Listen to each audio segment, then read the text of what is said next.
So, going to talk about the band, and I was looking back through my videos and remarking to myself how strange it is that I've never really spoken about them, because they are really one of my favourites, and you know, it's a group that I have a bit of a history with. I thought I'd try and do a top 10. I guess this is kind of, at least partly inspired by the recent passing of the great Robbie Robertson. I said something the other day in a message to a WhatsApp group that I'm a member of. It's a Beatles-related WhatsApp group, and I'd messaged the guys who were on the group when Robbie died to say, you know, what great guitar player he was. And about 10 minutes later, I thought about it and thought, yeah, he was a great guitar player, but he was also a great songwriter as well. And really, I felt a little bit ashamed, really, that I'd almost just passed him off as a guitar player. There was far more to him than that.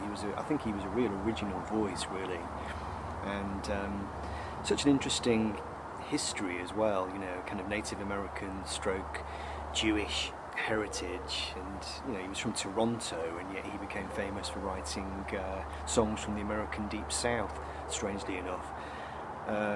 Apart from Levin Helm, who was from Arkansas, all the rest of the band were from Canada, and I've always thought that's just a really interesting dichotomy, this idea that the band were the originators of this great tradition of really authentic Americana.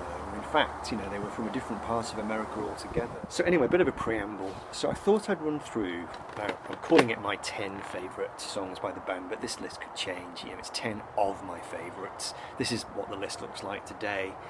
And I've tried to avoid the obvious ones. I've tried to avoid, you know, The Night They Drove Old Dixie Down, Across the Great Divide, The Weight, which I've heard too many times. I've tried to pick out some things which are maybe less well known. So if you don't know the band's music, you know, beyond the obvious hits, then you might find this list useful.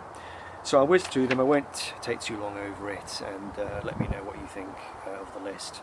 So at number 12, I'm going to go straight to the Basement Tapes record, and this is a track which was recorded in '67 during the Basement Tapes, and there's a version of it on the CD of the first album, and it's the song Katie's Been Gone, which is a track co-written by Richard Manuel and Robbie Robertson, and really this is just a pop song, really. It's almost got a bit of a Brian Wilson Beach Boys feel to it, very straightforward lyric. This is quite an early song, apparently. It's one of the ones they started jamming around with quite early in the Basement Tapes sessions. It's one that really sticks out on this record. There's some quite rough and ready, self-indulgent stuff on this record, but Katie's Been Gone is a very, very concise, lovely pop song with a great tune. It's always been a favourite, so I'll have that one at number 12. And at number 11 we'll go with the only song actually I've chosen from Stage Fright, and this is a really beautiful song. I was playing this album again yesterday and I'd forgotten how great it was. It's the song Sleeping, which again is by Robbie and Richard, and sung by Richard Manuel. It's a gentle waltz with a great vocal performance. In terms of its theme, it's quite similar to When You Awake from the Brown album. It's a song about you know, our need to escape from the world, really, through sleep and dreaming. It's just got a beautiful piano part and a great vocal performance.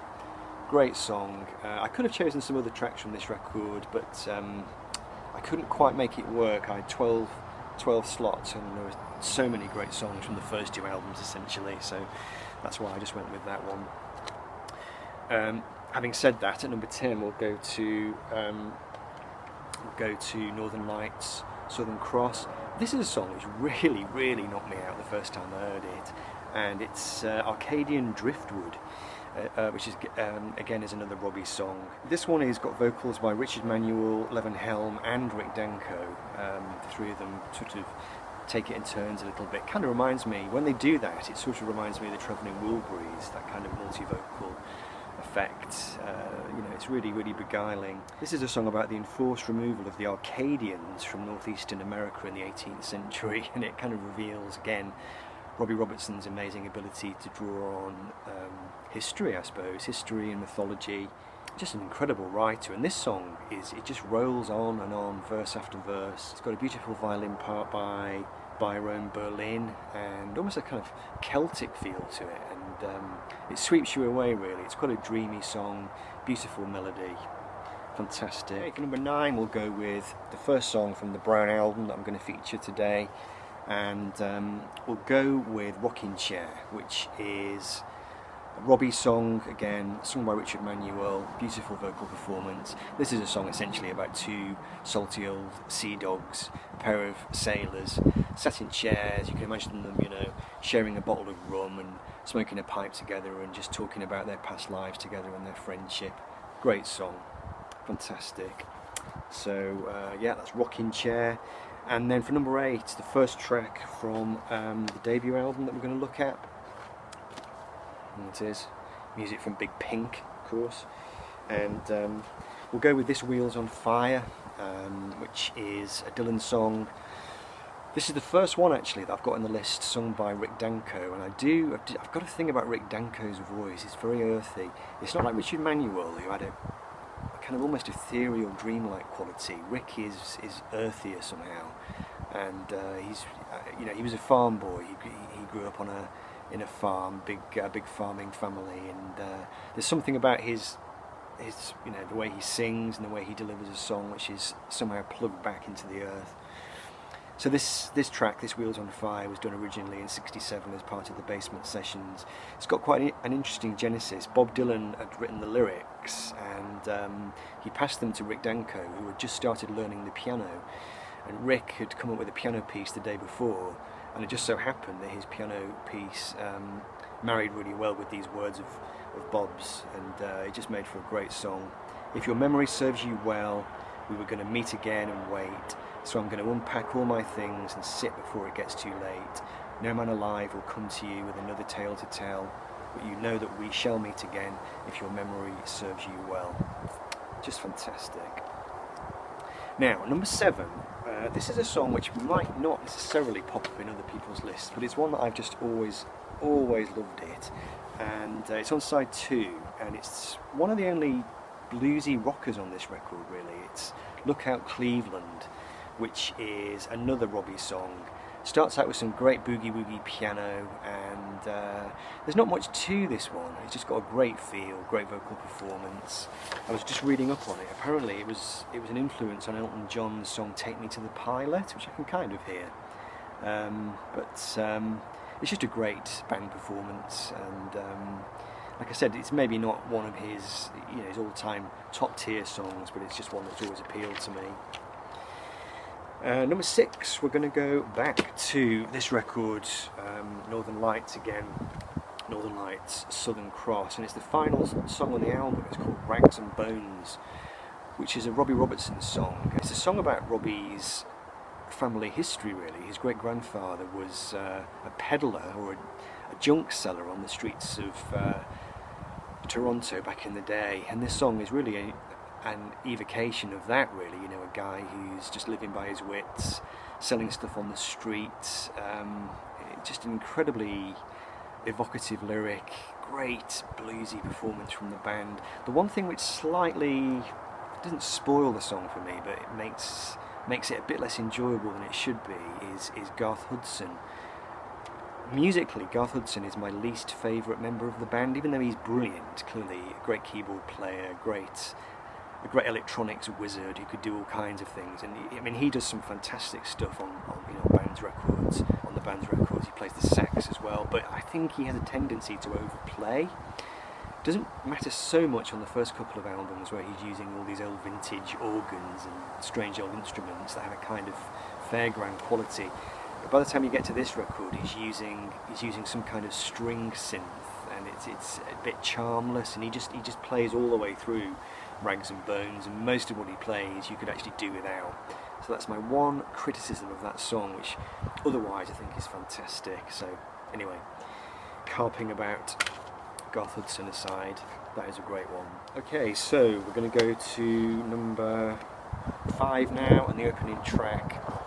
Let's go that way, it looks better, doesn't it? The opening track from music from Big Pink, which is Tears of Rage. Another song by Dylan and Richard Manuel, sung by Richard, first recorded in '67 for the Basement Tapes, and this song is incredible. It's very slow, very agonised sounding, and the lyric draws from all kinds of different places. There's biblical themes, there's touches of Vietnam kind of history. There are some critics who've even found Shakespearean stuff in it, you know, based on King Lear out on the blasted heath, and it's got a real depth to the sound. And when I first heard it, I never really heard any group play so slowly and intensely. You know, they're not in any aeroplane going over. They're not in any great rush to get things done. It's very paced. It's very slow and deliberate with a huge amount of emotion in there. So had to have that one, number 5. Number 4, we'll go back to the Brown album again, and an amazing song called Unfaithful Servant, which is another Robbie one, sung by Rick Danko this time. This was the B-side of the single Rag Mama Rag. The band's biographer Barney Hoskins has described the setting of this song as being akin to a southern household from a Tennessee Williams play. And essentially the song is about, I think it's about somebody living in this house where the servant has got into trouble and is maybe, you know, on the verge of being pitched out into the cold, and this person who's singing the song is addressing the servant in a compassionate way, wanting to show them compassion. Rick Danko's mesmerising vocal performance, just beautiful textures and sounds on this song. It's long been a favourite. And then back to so this is the song I heard this morning just in the car as I was driving back home from town. This is In a Station, which is, I think it's the 3rd track on the record. Yeah. And this is one of the few songs the band did, just written by Richard Manuel, and it's dominated by this amazing, some kind of organ that Garth Hudson's playing. It's really strange, it sounds psychedelic. It's the weird thing, because the band were meant to be the kind of anti-psych group, really. They were the group that had no time for whatever, you know, Sgt. Pepper and Tomorrow Never Knows and all that stuff that was happening in '67. But I swear, if you put this song on a psych compilation, it wouldn't sound out of place. There's something about the way Richard Manuel enunces the words. You've got a slight kind of drawling quality to the way he sings, and this kind of strange ethereal organ. It's a very strange and beguiling song, and it's not one that I'd particularly noticed before, but just in the last few days, while I've been going back to these records, that's one that's really been sticking out, so I thought I'd put it quite high on the list. So In a Station, from music from Big Pink. Back to the band again for the 2nd track, and this one, it never ceases to amaze me how beautiful it is. It's the song Whispering Pines, and this is sung by Richard Manuel with Levin Helm as well. Richard Manuel wrote the melody, but he couldn't think of any words for it, so Robbie stepped in and helped him with the words. And it's just an exquisite song of loneliness, really, and it evokes the image of these trees, these pine trees, as a kind of symbol of loneliness, and it's just a song of spiritual yearning, really. Quite a sad song, but just delivered with such intensity and such sort of quiet emotional drama, really. It's just mesmerising, so had to have that really, really high. So time for the number 1 song, and this one was always going to be number 1. It's always been my favourite track by the band from the first album, although I've got a feeling it's on the Basement Tapes as well. Final track from the record, I Shall Be Released. A song by Dylan, a song by Richard Manuel in the most aching, emotional fashion imaginable. Clearly a song about a guy who's been wronged, he's been framed for a crime, he's been locked up, and he's just kind of singing from the soul, really. You know, one day I shall be released. It's an incredibly moving performance, and again, the band take it at a slow tempo, and it's just amazing the way that they play with such quiet intensity. So I will go with that one, a Bob Dylan song for the final pick. But hopefully I've managed to highlight some of Robbie's songs.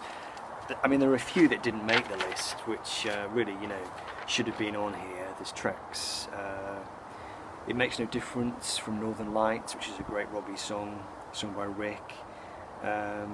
Allegory from Stage Fright, which I think is a Robbie song, sung by Levin. the title track from Stage Fright, which is another Robbie song, sung by Rick, and then of course Chest Fever from the first album, which has that toccata and fugue opening from Garth Hudson. There are so many songs, and like I said before, I've not even mentioned the great big famous ones. So anyway, there's the list. Top 12 band songs with a few extras thrown in. 4 from Big Pink, 4 from the Brown Album, 2 from Northern Lights, Southern Cross, 1 from Stage Fright, and 1 from the Basement Tapes. So let me know what you think of my choices. Let me know yours, and I'll see you in the next video. Bye for now.